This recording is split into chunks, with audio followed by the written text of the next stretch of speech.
Hello दोस्तों, स्वागत है आपका मेरे YouTube channel invest in India में। दोस्तों, वीडियो शुरू करने से पहले मैं आपको ये बताना चाहूँगा कि मैंने ये वीडियो एजुकेशनल पर्पस के लिए बनाया है, जहाँ पे मैंने मेरा एनालिसिस आपके सामने रखा है। इसको आप किसी भी तरीके से बाइंग और सेलिंग रिकमेंडेशन ना माने। आज हम डिस्कस करने वाले हैं कुछ ऐसे स्टॉक्स जो अभी बाइंग रेंज पे अवेलेबल है, मतलब अपने सपोर्ट लेवल पे। तो चलिए विदाउट वेस्टिंग टाइम शुरू करते हैं आज का ये वीडियो। तो हमारी पहली कंपनी है फाइन ऑर्गेनिक।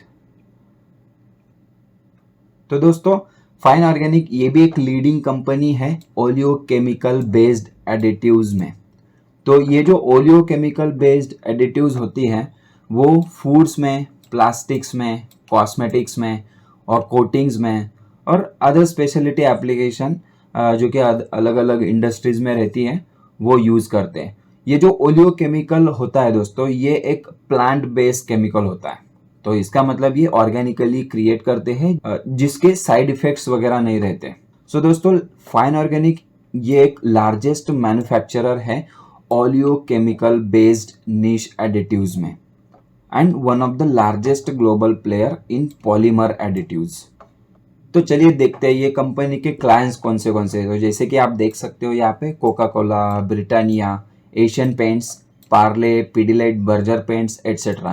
दोस्तों, ये जो ओलियो केमिकल होता है ना, ये ओलियो केमिकल हम खाने की चीज़ें में भी यूज़ करते हैं, जैसे कि कोका कोला यहाँ पे यूज़ कर रहा है, देन पार्ले यहाँ पे यूज़ कर रहा है। एंड जैसे कि पेंट्स कंपनी है, ये भी एक केमिकल कंपनी होती है और जो बनाने के लिए ये ओलियो केमिकल यूज़ होता है।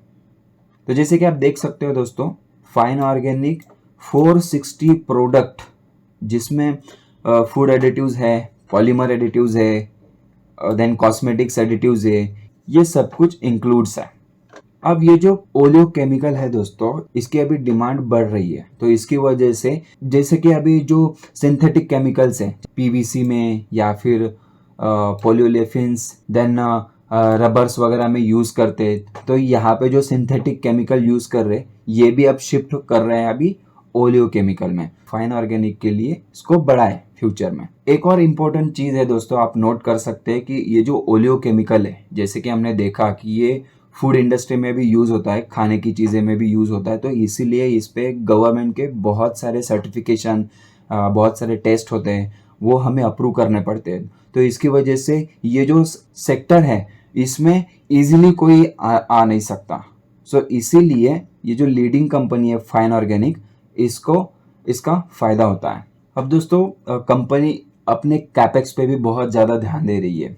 अभी जो लेटेस्ट न्यूज़ थी उसके हिसाब से इनको गुजरात गवर्नमेंट से भी एक लैंड अलोकेट होने वाली है, जो कि जल्दी से हो जाएगी। आई थिंक कुछ वेट कर रहे हैं ये अभी कुछ कंफर्मेशन और सब कुछ प्रोसेस करने के लिए, लेकिन ये भी जल्दी से जल्दी मिल सकती है।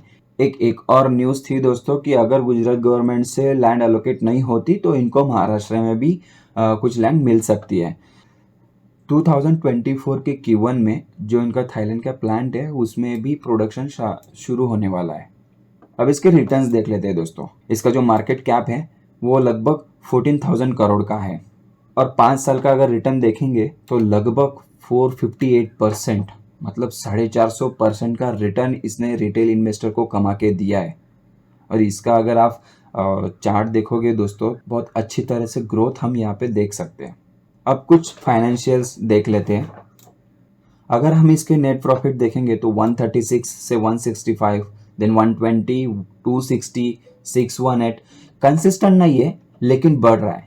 यहाँ पे जो आपको 120 दिख रहा है ये 2021 का है, क्योंकि कोविड की सिचुएशन की वजह से इसको भी इम्पैक्ट झेलना पड़ा था। लेकिन अगर आप अदर क्वार्टर्स देखेंगे, ये वाई ऑन वाई के नेट प्रॉफिट्स है जो कि हमें बढ़ते हुए दिख रहे हैं। तो यहाँ पे बहुत अच्छी तरह से नेट प्रॉफिट इसका बढ़ रहा है। उसके बाद अगर हम इसके प्रॉफिट ग्रोथ के बारे में देखेंगे तो आप यहाँ पे देख सकते हो दोस्तों, बहुत अच्छी तरह से प्रॉफिट ग्रोथ यहाँ पे हम देख पा रहे हैं। 5 साल में 45%, 3 साल में 55% तक की प्रॉफिट ग्रोथ यहाँ पे फाइन ऑर्गेनिक्स जनरेट कर पा रहा है। अगर इसकी सेल्स ग्रोथ अगर हम देखेंगे तो वो भी 5 साल में 29%, 3 साल में 43%। तो इसकी वजह से हम इससे भी 20 to 25 परसेंट तक का CAGR हम एक्सपेक्ट कर सकते हैं दोस्तों। टेक्निकल की अगर हम बात करेंगे दोस्तों, तो यहाँ पे ये मेजर सपोर्ट हम यहाँ पे देख सकते हैं जो कि 4000 का है, जो कि मेजर सपोर्ट है। किसी दिन ये 7000 के भी ऊपर गया था और आज लगभग 30 to 40% तक के डिस्काउंट पे ये अवेलेबल है। तो लॉन्ग टर्म इन्वेस्टर्स इसमें इन्वेस्ट करना सोच सकते हैं। चलिए अब नेक्स्ट कंपनी देखते हैं। तो नेक्स्ट कंपनी है कैंपस फुटवेयर। जैसे कि आपको पता है दोस्तों कि फुटवेयर सेक्टर में रिलैक्सो एक लीडिंग कंपनी है और कैंपस फुटवेयर ये जो लास्ट ईयर में ही इसका IPO आया था और वो लिस्टिंग हुई थी इसकी। तो चलिए कुछ और डिटेल में जानते हैं कैंपस को। तो ये India's largest sports footwear brand है, जिसमें कंपनी के अगर हम प्रोडक्ट्स देखेंगे तो उसमें रनिंग शूज़ है, वॉकिंग शूज़ है, कैजुअल शूज़ है, फ्लोटर्स, स्लीपर्स, फ्लिप फ्लॉप, ऐसे बहुत सारे प्रोडक्ट्स कैंपस बनाती हैं। अगर फुटवेयर के सेक्टर में हम देखेंगे तो कैंपस का लगभग 17% मार्केट शेयर है। 17% मार्केट शेयर बहुत होता है दोस्तों फुटवेयर सेक्टर में। अब ये फुटवेयर सेक्टर जो है ये एक B2C सेक्टर है। अगर हम इसके रिटर्न्स देखेंगे, ज़्यादा रिटर्न्स इसके अवेलेबल नहीं है और इसका जो Q4 का रिजल्ट था वो भी कुछ एज एक्सपेक्टेड नहीं आया था। इसमें एक रीज़न है दोस्तों, अगर इसके हम एडवर्टीजमेंट वगैरह का जो एक्सपेंस देखेंगे तो लगभग 20 to 30 करोड़ एक लास्ट 2 या 3 साल से ये कंपनी सिर्फ एडवर्टीजमेंट में खर्चा कर रही है। तो इसकी वजह से इनका थोड़ा जो Q4 का रिजल्ट है वो भी डाउन हुआ है। अब इनके फाइनेंशियल्स देख लेते हैं। फाइनेंशियल में भी इनका अगर नेट प्रॉफिट देखेंगे तो ये भी एज एक्सपेक्टेड है, 39 था, देन 62 है। यहाँ पे ये डाउन हुआ है जैसे कि हमने डिस्कस किया। One of the reason that is expenses इनके बढ़ गए। जो IPO लिस्टिंग होने के बाद इन्होंने कुछ हद तक इनके जो एक्सपेंसेस है वो बढ़ा दिए। मोस्ट ऑफ द एक्सपेंसेस इनका एडवर्टीजमेंट में जा रहा है, लेकिन फिर भी अगर हम लास्ट वाला नेट प्रॉफिट देखेंगे तो 108 करोड़ तक का ये गया हुआ है।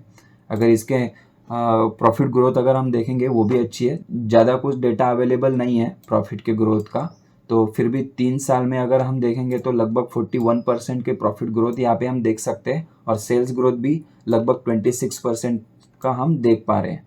तो कंपनी अच्छी है दोस्तों, फंडामेंटल भी अच्छे हैं, क्योंकि अगर हम इनके अदर डिटेल्स देखेंगे FII DIS में अभी फ़िलहाल के लिए इसमें बाइंग बहुत अच्छी तरह से की है। पिटाई भी उन्होंने की थी, लेकिन FII और DIS ने बाइंग भी बहुत अच्छी तरह से यहाँ पे करी है। अब टेक्निकल देख लेते हैं। तो कुछ ज़्यादा डेटा इसका टेक्निकल के बारे में भी अवेलेबल नहीं है। जैसे कि मैंने पहले ही बताया, लास्ट साल ही इसका लिस्टिंग हुआ है। तो फिर भी अगर हम देखेंगे तो आफ्टर लिस्टिंग ये लगभग 600 के ऊपर गया था, क्योंकि उस टाइम पे रिजल्ट्स बहुत अच्छे थे, एक्सपेक्टेशन बहुत अच्छी तरह से करी थी रिटेल इन्वेस्टर्स ने। लेकिन उसके बाद कुछ रिजल्ट्स Q3 Q4 के ये अच्छे से नहीं दे पाया, तो इसको पिटाई झेलनी पड़ी। लगातार इसमें डिक्लाइन हम देख सकते हैं। यहाँ पे इसका एक 300 एक मेजर सपोर्ट हम यहाँ पे देख सकते हैं। डाउन तो हमें पता नहीं चल सकता दोस्तों, डाउन तो किसी को भी नहीं पता चल सकता, लेकिन फिर भी हम यहाँ पे चेक कर सकते हैं कि एक मेजर सपोर्ट यहाँ पे दिख रहा है और हम अक्यूमुलेट कर सकते हैं इस वैल्यू पे। अब ये 50% के डिस्काउंट में अवेलेबल है दोस्तों। ऐसी कंपनीज में छोटे से परसेंटेज के साथ आप अपने पोर्टफोलियो में इनको ऐड कर सकते हैं। जैसे कि कभी भी पोर्टफोलियो में पहले लीडिंग कंपनी हम ले सकते हैं। जैसे कि अभी फूड सेक्टर के अगर हम देखेंगे तो यहाँ पे रिलैक्सो है, तो उसको ऐड करने के बाद अगर आपको लगता है कि आपने एक और कंपनी उसमें ऐड करनी चाहिए पोर्टफोलियो में, तो आप इसकी तरह ध्यान दे सकते हैं। तो दोस्तों, अगर अब तक आपको ये वीडियो अच्छा लगा तो एक लाइक ज़रूर करिए और इस चैनल को सब्सक्राइब करके बेल आइकन ज़रूर हिट करें, ताकि आपको ऐसे वीडियोस के अपडेट्स रेगुलर मिलते रहे। चलिए अब नेक्स्ट कंपनी की बात करते हैं। नेक्स्ट कंपनी है हमारी हिंदुस्तान फूड्स। हिंदुस्तान फूड्स एक FMCG प्रोडक्ट्स मैन्युफैक्चरिंग करती है, जिसमें फूड है, home care, personal care, beverages जैसे कि प्रोडक्ट्स इंक्लूडेड हैं। इसके अलावा Hindustan foods leather shoes and accessories manufacturing में भी काम करती हैं।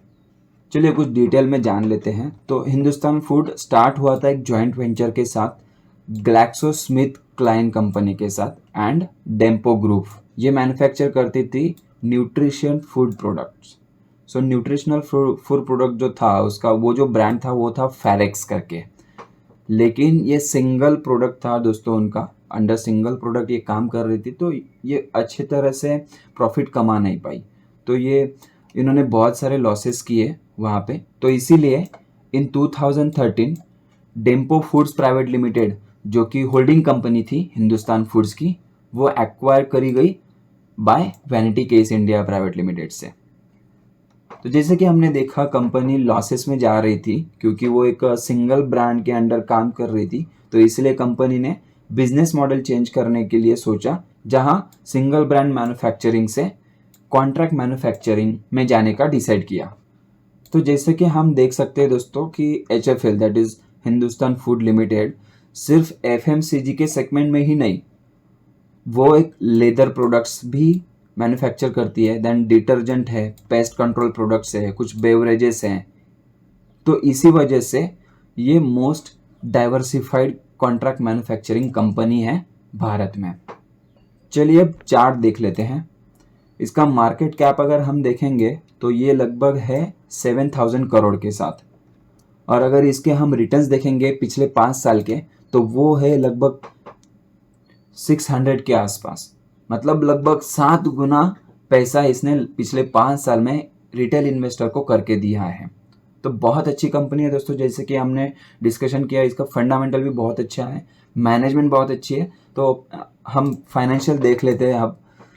तो जैसे कि आपके सामने है इसका नेट प्रॉफिट, पहले था 12, देन 22, 37, 45 एंड 71, जो कंसिस्टेंटली बढ़ रहा है। कंसिस्टेंट ग्रोथ हम यहाँ पे देख पा रहे हैं। आगे अगर हम इसकी सेल्स ग्रोथ और प्रॉफिट ग्रोथ देखेंगे तो यहाँ पे आप नोट कर सकते हो दोस्तों, ये लगभग 50% तक की ग्रोथ हम यहाँ पे देख सकते हैं, सेल्स ग्रोथ में भी और प्रॉफिट ग्रोथ में भी। अगर कंपनी सेल्स ग्रोथ 50% तक की दे सकती है तो आप इससे भी 20 to 25% तक का CAGR एक्सपेक्ट कर सकते हैं। तो चलिए अब टेक्निकल के बारे में बात कर लेते हैं। तो यहाँ पे ये इसका मेजर सपोर्ट था और ये इसका मेजर रेजिस्टेंस था। अब इसने रेजिस्टेंस को अपना सपोर्ट बनाया और उसके बाद ये यहाँ से कभी ब्रेक नहीं हुआ है। तो अभी हम एक्सपेक्ट कर रहे हैं कि इसको अगर ये ब्रेक नहीं करता तो मेजर सपोर्ट इसका 500 तक का रहेगा, और अगर हम माइनर सपोर्ट के बारे में देखेंगे तो ये 565 ये इसका माइनर सपोर्ट बनते यहाँ पे दिख रहा है। देखिए ये कंपनी कैसी है, यहाँ से ऐसे जाते हम देख सकते हैं। तो ये यहाँ पे भी सपोर्ट बना रहा है, यहाँ पे भी सपोर्ट है, और यहाँ पे अभी दूसरा सपोर्ट भी यहाँ पे हम देख सकते हैं। तो ये 565 पे भी आप इसको एक्वायर कर सकते हैं। एक टाइम पे 700 के ऊपर थी, तो यहाँ पे भी अगर हम इस टाइम पे भी एक्वायर करने के सोचेंगे तो भी हम इसको 20 to 25% के डिस्काउंट पे हम यहाँ पे इसको एक्वायर कर सकते हैं। सो आई होप आपको ये आज का वीडियो पसंद आया होगा। वीडियो को लाइक और चैनल को सब्सक्राइब जरूर करिए, और हाँ, बेल आइकॉन हिट करना ना भूलिए। तो मिलते हैं अगले वीडियो पे एक ऐसे ही नई इन्फॉर्मेशन के साथ। तब तक के लिए बाय बाय दोस्तों, हैप्पी इन्वेस्टिंग।